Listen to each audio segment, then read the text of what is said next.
And tonight we're going to be talking about a recipe called chocolate lava cakes. And we also are going to be drinking some lovely bubbly.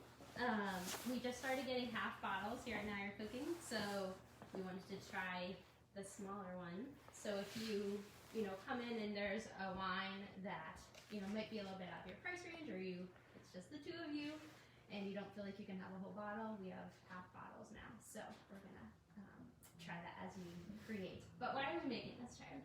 Why are we making this? So I mean, why not? It's chocolate. Why not? This past year, we've obviously spent a lot of time in quarantine and have been practicing a lot of new skills, including trying to make some more complicated meals at dinner time. And that doesn't always leave time for us to make a dessert. So I know that I wanted to learn a dessert that was a little bit easier to do some prep ahead of time, or something that wasn't going to take me a lot of time, so that I could have dessert after my dinner. Exactly. And the nice thing about this recipe is that you can make the batter ahead, put it in the fridge, and then eat your meal, and then when you're ready for your dessert, go grab it, bring it to room temperature, scoop it in your muffin tins or your ramekins, and then put it in the oven, and it only cooks for 8 minutes. And so during normal times when you have dinner parties, it's a great dessert for a dinner party without a lot of work for you. So you want to open our bubbly while we get started here? Sure. So this is a gooey from New Mexican winery, and it's made in the traditional method. So wines that are sparkling wines. So if it's a champagne, it has to come from the Champagne region. So this is made in the way that the champagne is made, but it can't be called champagne because it's not from Champagne. So to make our chocolate lava cakes, we are going to first put the chocolate to melt in a double boiler. And so right here I have 6 ounces of semi-sweet chocolate, and I got this chocolate from Rennie's, and they're having some really good high-end chocolate in there right now, so go grab it. So a double boiler is, you can make it at home if you don't have one, but this is just a stock pot that I put some water in, put it on medium-high, and then I'm using a mixing bowl that can take some heat, so stainless steel, and then it will just melt the chocolate and not make it too high to burn. So you could melt your chocolate in a microwave, but I've sometimes found that I leave it in too long, or I don't do it long enough, then the next time when I do it longer, it does burn. So this sort of a foolproof method. And we do sell double boilers if you want to have something that fits a little bit better. And these are really nice because it's a great size. This set in particular comes with a steamer also. We don't have it on there, but it has another insert. So it's not too expensive, great tool to have.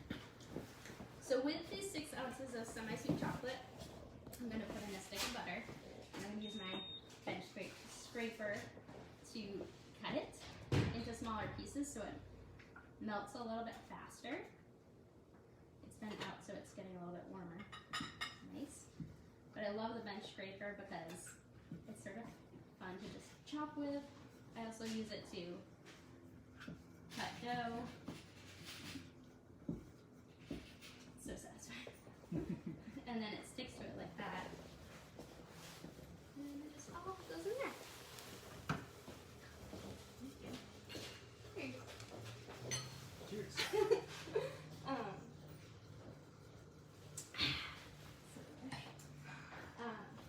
So now while that's doing that, you can prepare your other ingredients. We need to butter our pan. So this is a 12-cup muffin tin. This recipe will only make 6, so we just need to butter the middle 6. This is it's a non-stick pan, but I still put the butter in because I get nervous. You want to do that? There's no such thing as too much butter. Exactly.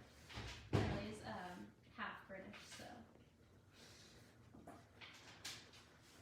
And while you're doing that, the recipe that we have, we'll post it after this. It has the measurements on there, and I'll make sure it has cups so that you can, if you like to measure using a scale, you can do that. And I'm going to measure using a scale today because I think it's a good skill to showcase. If you've never done it, it's a way to get really accurate measurements. Okay, so I put my bowl on, and then right now it's weighed how much this bowl weighs, and then I need to zero it out so it's at 0. And I'm going to put in 31 grams of flour, which is also a 1/4 cup. But because if I just scoop this out like this, you could add a whole nother 1/4 cup. So we're at 30 grams. And you can have too much flour. You can. And then 60 grams of confectionery sugar. Zero it out.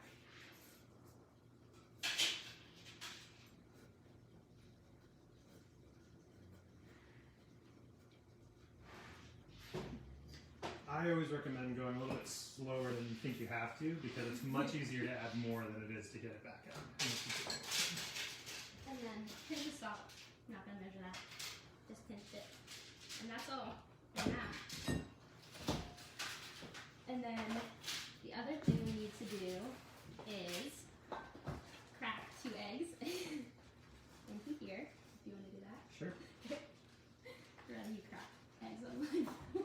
Easier than me. Let's check how our sorry. You have a Chocolate. spot that you want me to put these? Yeah, so I put them back right into the carton because then I know how many I've measured out already. That's sort of my trick. And then especially with a recipe like this where you're putting in yolks, then you know, or egg whites, you might not have the yolk to be able to tell how many cracked so far. So we need to add 2 yolks to this if you want to. Oh, excellent. More cracking. More cracking, yeah. Where do you want me to put the Yeah. whites?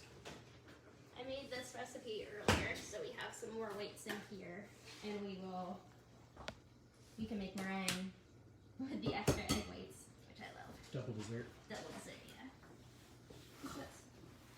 So our you can see our chocolate is all nice and melted, and I'm just gonna turn off the heat and let it cool down just a little bit. Get that all incorporated.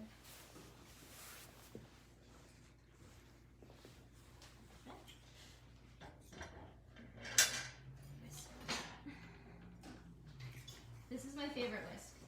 It's a Roswell whisk, German made, and a German company. And it has this handle, and we have these really cool bars that you can just, this is another, their smaller version, but it just hooks right on here. So if you don't want to store things in your drawer, then it's right there, always handy for you. It's got a good, solid feel to it. Okay, let's use. Make sure you use a pot holder because the bowl is very hot. Okay, and so now I'm just gonna whisk in. We'll do the eggs first, and the important thing with this is just to always keep whisking because you don't want to cook your eggs. You don't want to make scrambled eggs while you are putting them into your batter here.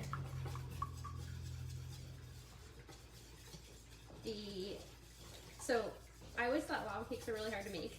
I never made them before, and turns out they're really easy. And the part of the reason they stay so lava in the middle is because of all the eggs. So it's not that there's more chocolate. You put in chocolate chips or anything like that. It's just that you cook the outsides and the middle stays just a little bit gooey. So the nice thing is they don't cook as long. They're ready to eat faster. So, okay, the eggs all in there. Now we're gonna put in the flour mixture. We just put this in until it's just combined. Very hot. Should we get in this pan ready? Yeah, okay. The other thing that we're going to do with that pan is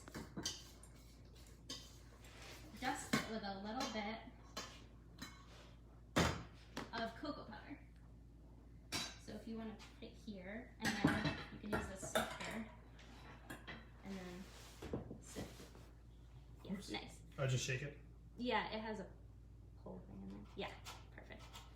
So this just makes it's even more of a way to make the cakes non-stick or not stick to the pan. A lot of times when you make regular cakes, that's probably good. You Using the butter rule. yeah, the butter roll. It is fun to use that thing. So do you want to scoop in? Sure. I have that ladle right there. Okay. There might be another better method. Have yet to discover it. You could use a cookie scoop, I think. That would work well. You can fill them right. It's made 6, so you can fill them right to the top. They don't rise very much in the oven. But so I was saying about the cocoa powder. A lot of times when you make cakes, you butter the pan, and then you put a little bit of flour on and toss it around. And this is just so it doesn't look white when you take them out of the oven. So do you feel like it's an easy enough recipe? Even I could do it. No, you're a good cook. Charlie's been making a lot of really good food for us. What's been your favorite thing that I've made? Anything that has noodles Long in it. pause. No, you've been making a really good dumpling soup. Yeah. They're really good for the winter. Anything with spice. Asian inspired.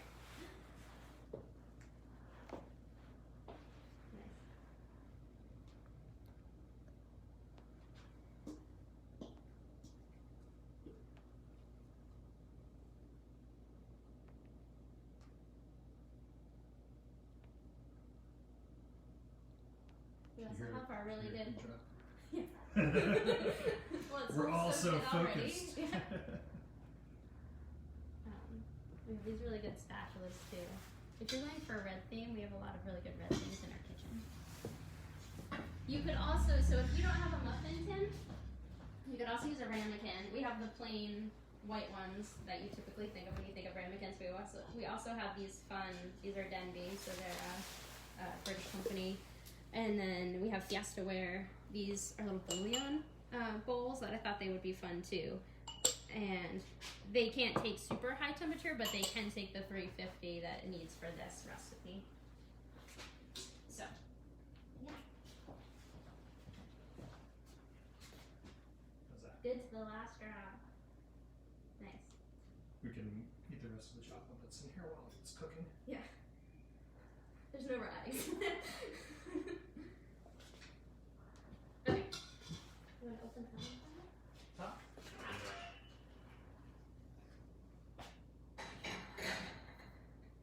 Maybe I should put it on the oven.